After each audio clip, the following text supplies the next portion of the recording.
Assalamualaikum warahmatullahi wabarakatuh and hello po sa lahat, lalo na sa mga kabangsa ko sa Ranao. Ngayong month of August, ang World Health Awareness about Lung Cancer at National Lung Month. Kaya ang topic po natin ngayon ay tungkol sa number one cause of lung cancer. Ito ang smoking or sa Tagalog ay paninigarilyo at sa Maranao naman ay kapanigupan. Minabuti ko po itong gawing 2 parts video para mas matutukan natin. Kahit na maraming health awareness campaigns at national policies tungkol sa pag-iwas at pagtigil sa paninigarilyo, mataas pa rin ang rate of smokers worldwide.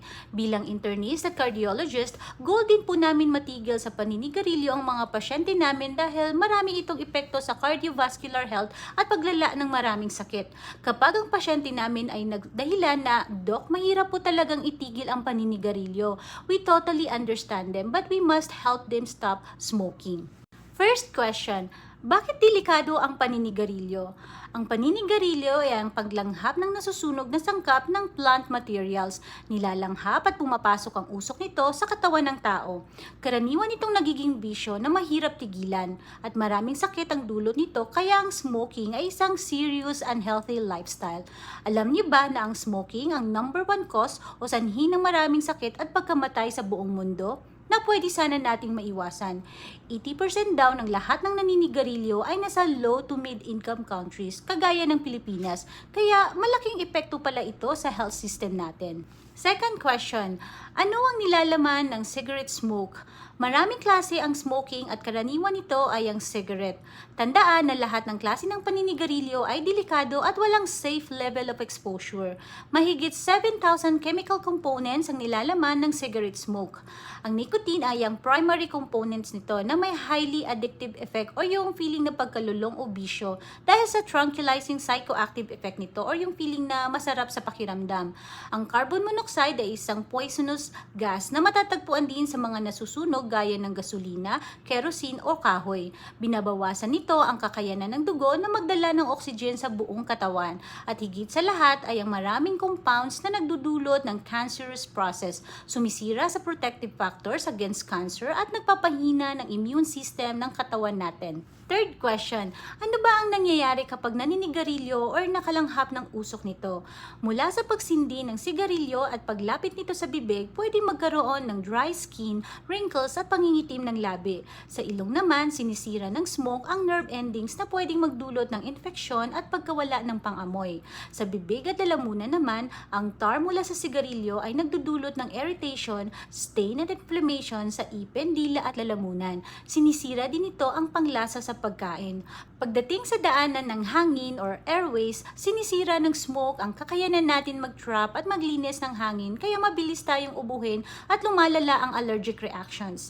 Kapag umabot na ang smoke sa ating baga, sinisira nito ang nerve endings at silya na sila sanang nagpapanatili ng daloy ng malinis na hangin sa ating baga.